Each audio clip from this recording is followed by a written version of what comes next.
place, and we are here at the Peach Basket in New Prospect to pick out peaches for our upcoming episodes in our nutrition class in the kitchen with Gail. So what we're going to do is we're going to pick out peaches for apple butter, and then we're going to make a peach cobbler. So I don't know what all everybody knows about peaches, but as you know, we're pretty much in peach country, even though we're not in Georgia. Everybody right here likes peaches. We have several different kind of peaches here. They have some harvester peaches, which kind of have this little gold and red color on them. Then they have some Gailas, which are more red. So we have lots of nice, pretty peaches. So right now, all we're doing is picking out peaches to make our peach butter with.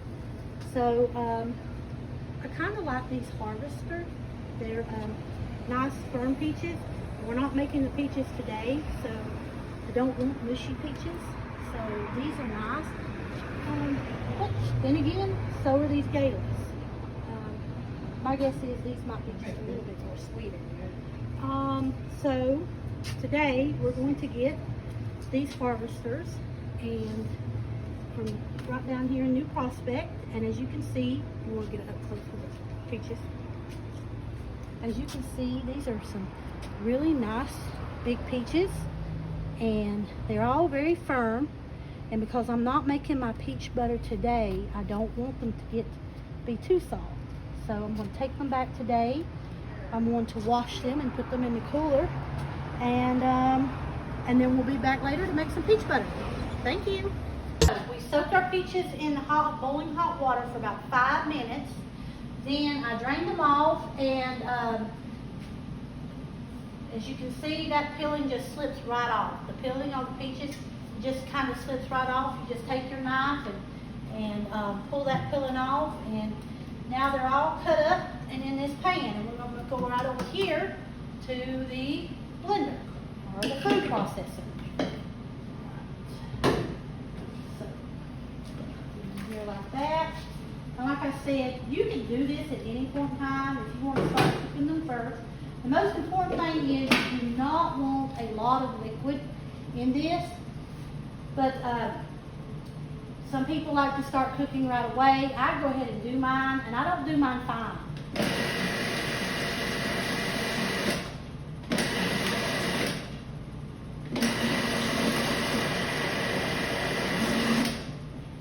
we go. And it helps. You can't see, you can still see some good sized chunks of peaches in there, just kind of in there, and I like that. So you get a bite of that peach with that peach butter. So we're going to put that back in here. And I'm going to put this on the sink right quick. I'll be right back. Okay, so now we're going to move over here to the stove.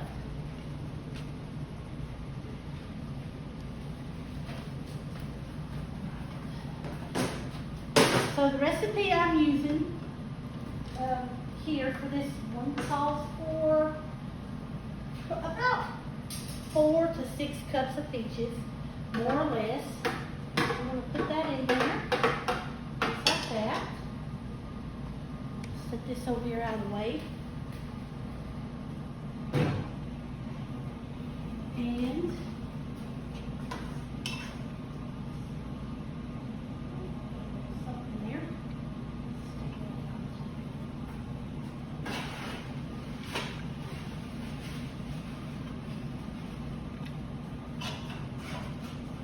first thing we're going to put in is, I use 1 tablespoon of cinnamon. Some people like more, some people like less. I start out with 1 tablespoon of cinnamon and 1 tablespoon of nutmeg. Now, I like nutmeg. I love the way it smells. I love the way it tastes. So I do use nutmeg, and I'm going to use one teaspoon. And I'm going to use, you don't have to use as much sugar if you don't want, but I'm going to use 1 cup.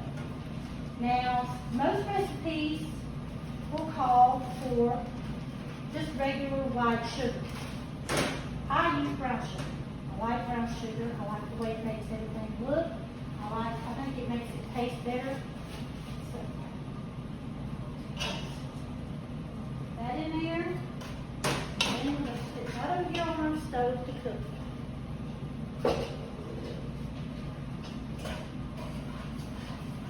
So we're going to let this cook for about 30 minutes. You don't want it to scorch, so you've got to keep an eye on it. Now, I'm not canning this today. If I was doing this at home, I would mix this up, and I would have, you can easily can this. I can't serve it here if I can it, because we are not a canning certified kitchen, so therefore I cannot serve it in my dining room if it doesn't come from a canning certified kitchen. You have to be trained, and I think you have to go to the state, you have to get trained to be able to sell stuff like this at markets and in the grocery stores, or to distribute it here to the senior center. I would have to go be trained, and the kitchen would have to be inspected. It would be a big thing. So I'm not canning this, but like I said, you can can this if you do. However you would learn to can, that is up to you. I am not here to tell anybody how they should can. If I was home, the first thing I would do, of course, is when you can, is you have to keep everything clean. You make sure your jars and your rings and your tips are sanitized and ready to go.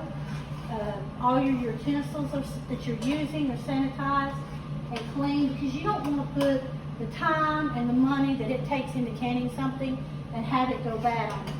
And what I would do is, once this cooks down for about 30 minutes or so, then I would remove it from the heat, and then I would put it in my jars and put my rings and tips on my jars, and from there, then I would put it into a water bath, let it boil, probably anywhere between boil in a water bath till the jar started sealing good, anywhere between 30 or 45 minutes.